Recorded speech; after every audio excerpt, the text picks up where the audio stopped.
คือ LGBT ถูกในประเทศไทยเนี่ยถูกจัดเป็นพลเมืองชั้น2เลยตลอด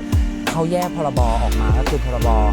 คู่ชีวิตนะฮะซึ่งเรามองว่าแบบมันไม่ยุติธรรมและมันควรแก้ไขนะฮะมันควรเป็นสมรสเท่าเทียมเนี่ยคือสิ่งที่พวกเราออกมาเรียกร้องกัน